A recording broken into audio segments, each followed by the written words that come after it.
Video को अंत तक देखें, अगर अच्छा लगता है तो आप कमेंट करें, लाइक करें, शेयर करें और सब्सक्राइब करें हमारे चैनल। नमस्कार दोस्तों, स्वागत करते हैं आपका हमारे चैनल एग्ज़ाम सभा में। और एग्ज़ाम सभा के में हम कभी कभी आपसे जॉब के बारे में भी डिस्कस करते हैं। तो अभी हाल ही में एसएससी सीजीएल का फॉर्म आया, ठीक है, कंबाइंड ग्रेजुएट लेवल एग्जामिनेशन 2020, ठीक है। इसकी नोटिफिकेशन निकल चुकी है। क्योंकि ये दिसंबर में निकली है इसलिए 2020 लिखा गया है, लेकिन जो सारा प्रक्रिया है वो 2021 के अंदर ही होना है, ठीक है। आप जानते हो कि एसएससी सीजीएल जो है वो सेंट्रल गवर्नमेंट में कई तरह के एग्जामिनेशन, कई तरह के डिपार्टमेंट का जो वैकेंसी होती है उसको लेकर के कंबाइंड फॉर्म में ग्रेजुएट लेवल पे आपका एग्जामिनेशन कराता है। तो इसमें जो आपका यहाँ पे एप्लीकेशन है वो किन किन पोस्ट के लिए उसकी चर्चा मैं करूँगा, लेकिन इससे पहले आप ये समझिए कि date for submission of online application जो है आपका 29/12 से लेकर के 31/1 के बीच में है। मतलब कि पूरा जनवरी आपको मिल रहा है फॉर्म भरने के लिए, तो जल्दी ही फॉर्म भर दीजिए। उसके बाद आपका लास्ट डेट जो रिसिप्ट ऑनलाइन निकालने की एप्लीकेशन वो भी आपका 31 तारीख को ही है, 31 जनवरी को है। और ऑनलाइन फ़ी पेमेंट करने का तारीख जो है आपका ये ज़्यादा इंपॉर्टेंट नहीं होता, लेकिन इसको मैं यहाँ पे इंक्लूड कर रहा हूँ, ठीक है। तो ये आपका 2 फरवरी तक आप यहाँ पे पेमेंट कर सकते हो, फीस पेमेंट कर सकते हो। उसके बाद चालान जनरेट करने की तारीख है आपका 4/2, ठीक है, 4 फरवरी तक है। इसके बाद में date for payment through challan during the working hour of the bank 6/2/2020 तक कर सकते हैं।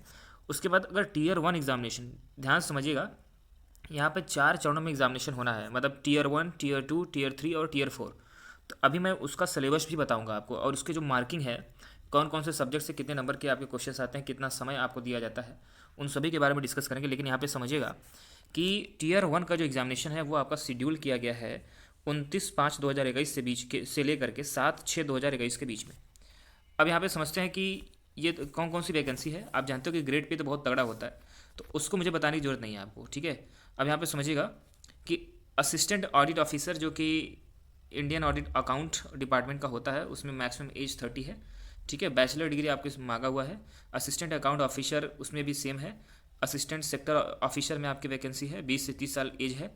Assistant sector officer, assistant section officer, ministry of railway, ministry of external affair में आपका वही पद है। EFHQ में भी आपका वही पद है। और अदर मिनिस्ट्री डिपार्टमेंट्स में असिस्टेंट, असिस्टेंट सेक्टर असिस्टेंट की जॉब यहाँ पे है। सब में ज़्यादातर में बैचलर डिग्री ही मांगा है। इसके साथ साथ inspector of income tax inspector का फॉर्म भी है CBDT डिपार्टमेंट में। CBIC डिपार्टमेंट में इंस्पेक्टर सेंट्रल एक्साइज की है। इंस्पेक्टर प्रिवेंटिव ऑफिसर की भी फॉर्म है। इंस्पेक्टर एग्जामिनेशन की फॉर्म है CBIC में। अब नेक्स्ट आगे बढ़ते हैं, तो उसमें जो आपको फॉर्म दिखाई देंगे असिस्टेंट इन्फोर्समेंट ऑफिसर का है, जो कि रेवेन्यू डिपार्टमेंट का होता है, और उसकी जो क्वालिफिकेशन है वो आपका बैचलर डिग्री ही मांगता है। सब इंस्पेक्टर CBI में आपका 20 से 30 साल के बीच के एज का रिक्वायरमेंट रहती है। और इंस्पेक्टर पोस्ट है आपका डिपार्टमेंट ऑफ पोस्ट के लिए, मतलब जो आपका डाकघर होता है उसमें आपका इंस्पेक्टर की पोस्ट होती है, उसके लिए भी आपके यहाँ पे वैकेंसी है, और 18 से 30 साल की एज रिक्वायर्ड है। Inspector for central bureau of narcotics के लिए आपका 30 साल की एज है, मैक्सिमम एज है। Bachelor degree in any stream आपसे यहाँ पे रिक्वायरमेंट है। असिस्टेंट आपका अदर मिनिस्ट्रीज़ में है।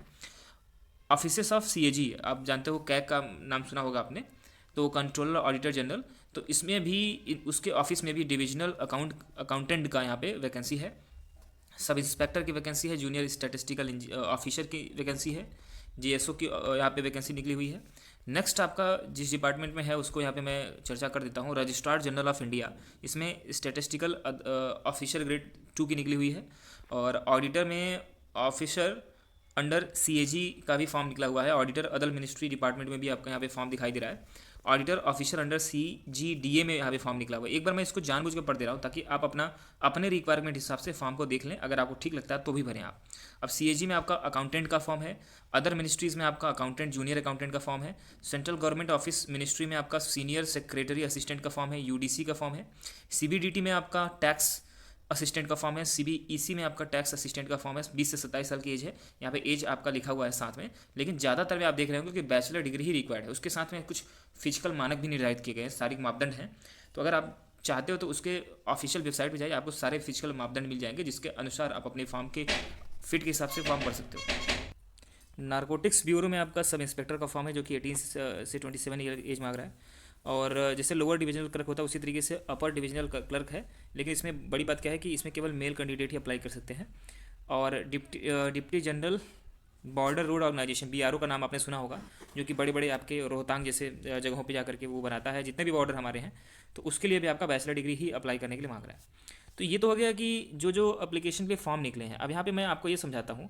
आप फॉर्म भर दीजिए, उसके बाद आप हमारे इसी चैनल में कई, अगर आपको सपोर्ट चाहिए किसी भी चीज़ का, कोई भी आप अगर तैयारी कर रहे हो तो उसके लिए आपको कोई भी चीज़ चाहिए तो वो हम यहाँ पे उपलब्ध करा सकते हैं, क्योंकि हम खुद उसी लाइन में तैयारी करते हैं और लोगों को तैयारी भी कराते हैं। सो यहाँ पे समझिएगा, जो स्कीम है वो है आपका टीयर 1 एंड टीयर 2 एग्जामिनेशन के लिए। तो टीयर 1 एग्जामिनेशन में क्या क्या सब्जेक्ट आ रहा है, कितने क्वेश्चन हैं, कितने नंबर के मार्क्स आ रहे हैं, वो समझिएगा। सो जनरल इंटेलिजेंस और रीजनिंग जो है आपका 25 क्वेश्चन आता है और 50 नंबर का होता है। जनरल अवेयरनेस आपका 25 क्वेश्चन आता है, 50 नंबर का। क्वांटिटेटिव एप्टीट्यूड है जो आपका, वो भी 25 क्वेश्चन आता है, 50 नंबर का। इंग्लिश कंप्रीहेंशन जो होता है 25 क्वेश्चन, 50 नंबर का। यहाँ पे आप देख रहे होंगे कि 4 पार्ट हैं यहाँ पे, और चारों पार्ट में 25-25 क्वेश्चन, मतलब 100 क्वेश्चन करना है, वो भी 1 घंटे के अंदर। आप विश्वास नहीं मानोगे, उसमें मतलब एक तगड़ी स्पीड होनी चाहिए, आपका जो बैकग्राउंड होना चाहिए वो मैथमेटिकल बैकग्राउंड होना चाहिए, और हर पर्टिकुलर सेक्शन में आपको पास होना मांगता है। जैसे कि जनरल के लिए आपको बात करूँ तो 30% कम से कम आपको नंबर पाना होता है। जैसे 50 नंबर का है तो आपको 17 नंबर पाना अनिवार्य है। अगर आप नहीं पाते हो जनरल कैंडिडेट होकर के, तो आपकी कॉपी चेक नहीं होगी, आप वहाँ पे फेल माने जाओगे। पेपर 2 की बात करूँ तो लगभग वही उसी जैसा है। क्वांटिटेटिव एप्टीट्यूड हो गया, इंग्लिश लैंग्वेज एंड कंप्रीहेंशन हो गया, और पेपर 3 आपका स्टैटिस्टिक्स हो गया, और इसके बाद पेपर 4 जो हो गया आपका जनरल स्टडीज हो गया, फाइनेंस एंड इकोनॉमिक्स हो गया।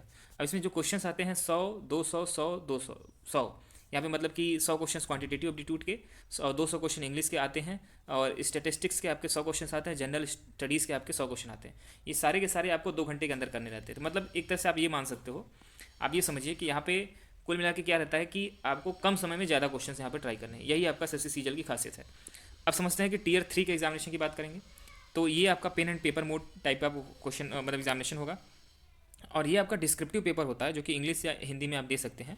उसमें आपसे एसे, प्रेसेस और लेटर लिखा जा सकता है, एप्लीकेशन लिखा जा सकता है, और उसमें आप कोई भी लैंग्वेज चुन सकते हैं, चाहे इंग्लिश चुन लीजिए चाहे हिंदी। उसमें मैक्सिमम 100 मार्क्स का होगा, 1 घंटे आपको दिए जाएंगे उसमें अपना परफॉर्मेंस क्रिएट करने के लिए। और जो फोर्थ होता है वो आपका कंप्यूटर बेस्ड, अगर कोई भी एलिजिबिलिटी आपसे वहाँ पे रिक्वायर्ड है तो उसका जो इफिशियंसी, कंप्यूटर इफिशियंसी टेस्ट हो जाता है, तो वो आपका टीयर 4 होता है। उसके बाद आपका इंटरव्यू होगा, उसके बाद आपका मेरिट जुड़ जाती है। तो अगर इसके बारे में अगर फर्दर आपको इन्फॉर्मेशन चाहिए तो आप कमेंट सेक्शन में बता सकते हो, उसके लिए नया वीडियो बन जाएगा। लेकिन फिलहाल अभी समझिए कि एसएससी सीजीएल की वैकेंसी आ चुकी है, और बेसिक जो चीज़ें बातें थी वो मैंने बता दिया, जिससे कि आप फॉर्म फिल करने के लायक हो जाएँ। उसके बाद हमारी बातें होती रहेंगी। धन्यवाद।